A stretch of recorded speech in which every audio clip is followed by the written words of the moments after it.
What is going on, ladies and gents? Welcome to Collectors Gone Digital. My name's Josh, and on today's episode, we're covering some cool facts about different collectibles on VeVe. So the post I put out to promote today's episode actually showcased 3 of them. We have the Imperial Guard, the Sakura Dragon Girl, and then Ronin from Marvel. But we also discussed 7 others in today's episode. So without further ado, grab a drink, grab a snack, sit back, relax, enjoy. So the first piece on today's list is going to be one of the most recent pieces to drop on VeVe, and that is Ghost Spider, aka Gwen Stacy. Now, Gwen is not just a crime-fighting superhero, but also a talented musician. She's the drummer and lead singer of a band called the Mary Janes. She possesses the ability to travel between different dimensions or parallel universes. When it comes to her white costume, it was actually created as a collaborative effort between her and her father in Marvel Comics. So it symbolizes her break from the traditional Spider-Man colors, and it represents her independence and individuality as a hero. So next up on the list, we're going to have a very popular drop lately, and that is the Stormtrooper drop from Star Wars. Now, while they're often portrayed as faceless minions of the Empire, they actually come from a variety of different backgrounds. So in the prequel trilogy, it's revealed that the original Stormtroopers were clones of Jango Fett. As the Empire expanded, conscription and recruitment became the primary means of replenishing Stormtrooper ranks. So eventually cloning was phased out, and then Stormtroopers started to get recruited from different planets and species from around the galaxy. Each Stormtrooper is also assigned a unique ID number, often prefixed with a TK, okay? So whatever mint number you got on VeVe, just put a TK in front of it, and that's what you call it. So next up, we're sticking with Star Wars, but we're heading over to the Scout Troopers this time. And if you guys didn't know this, their training focuses on stealth, speed, and survival skills, making them adept at navigating and operating in diverse environments. Now, despite a large part of their appearance being on the planet Endor, they are actually deployed across various terrains and planets, utilizing their experience in reconnaissance to gather intelligence, support Imperial operations. While they're also commonly associated with their speeder bikes, Scout Troopers are also equipped with a range of gear including blaster pistols, sniper rifle, and camouflage armor variants designed to blend into different environments. So for our last Star Wars collectible on today's episode, I want to talk about the Imperial Guard. Just like the Scout Trooper, they undergo extensive training as well, but in the fields of combat, tactics, and loyalty indoctrination. Now, the color red symbolizes the Emperor's authority and the Guard's unwavering dedication to protect him at all costs. Their helmets are designed to obscure their identities and prevent any emotional connection with others. Now, beyond their role as protectors, they're also trained in a variety of skills, including espionage, interrogation, and assassination. And in the expanded universe, also known as Legends, they're also revealed to be members of a secretive, force-sensitive organization known as the Emperor's Hands. Their job is to hunt down threats to the Empire, carry out covert missions. So moving to our next brand here, we got 𝗘𝗿𝗍𝗀 and another recent drop on VeVe, the Sakura Dragon Girl. Shout out to 𝗘𝗿𝗄𝗏, I know you're a big fan of this piece. Now, if I remember correctly, 𝗘𝗿𝗍𝗀 is going to be based out of LA, somewhere in California, but they embody a lot of elements from Japanese culture.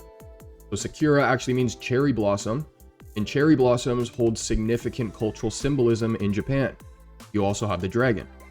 Together, the girl, the cherry blossom, and the dragon combines beauty with inner strength and resilience. I do believe VeVe's getting ready to burn like half the supply for these. So if you guys are interested, something to consider, but it's a fantastic looking piece. So next up is a piece that I haven't heard many people talk about on the platform before. He dropped back during New York Comic Con alongside Hawkeye and Kate Bishop. That's going to be Ronin. So the identity of Ronin has been used by several characters in Marvel Comics. And some of those actually include Hawkeye, Echo, and the Red Guardian. Now, the term Ronin actually originates from Japan, and it refers to a masterless samurai who's often depicted as a wandering warrior. The Ronin persona represents a departure from the traditional superhero identity, allowing characters to operate outside the constraints of their established roles. So as Ronin, individuals can pursue their goals with greater freedom and anonymity, while also grappling with the burdens of their past. So next up, we're heading over to the James Bond franchise for the 𝗘𝗏𝗺𝗀𝗋. Now this boat is going to be inspired by a, whatever that says on screen, 909, a French-built speedboat known for its agility and speed. Now there were various gadgets fitted for the film, including concealed missile launchers, torpedoes, depth charges, and even a surface-to-air missile system. Many of the stunts involving this boat were actually performed practically without the use of CGI. And I was reading about the process they actually had to use to film this scene. They had to come up with this whole new film process and implement all these innovative methods in order to capture the angles. Next up, we're heading over to Stargate for the Horus Guards. Now, as you guys are going to see on the right-hand side here, within their ranks, there's a hierarchical structure denoted by the different types of helmets that they wear. So the guard on the left is wearing a different one from the guard on the right. The design of these guards draws inspiration from ancient Egyptian mythology, in particular the god Horus, who is depicted with the head of a falcon. And so these guards, they serve as elite soldiers, enforcing their will and maintaining control over enslaved populations. So next up, we're heading over to Monster Hunter, a brand very popular over in the East. In fact, I remember when VeVe put a post out asking the community to post our favorite collectibles. I remember Mitch Mack posted this one.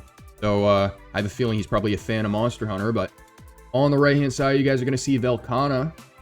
And this monster can freeze moisture in the air, creating icy projectiles and even freezing the ground to hinder hunters' movements. Now, Velkhana has a crystalline exoskeleton that provides both protection, but also a striking visual appearance. The origins of the monster actually remain shrouded in mystery. So some speculate that it hails from the icy reaches of the Hoarfrost Reach, while others believe that it may have traveled from distant lands or even other dimensions. Now, the monster actually has a profound impact on the ecosystems it lives in. Its freezing breath can alter the landscape, creating new habitats for other creatures adapted to extreme colds, or driving away competitors unable to withstand the cold climate. Velkhana is often also feared by different cultures. Some actually view it as a symbol of power and resilience, while others see it as a harbinger of calamity and destruction. And last but not least, let's talk about the Batman Who Laughs, who has a very interesting origin story, to say the least. So he originated from the Dark Multiverse, which is a parallel dimension where every fear and nightmare becomes reality.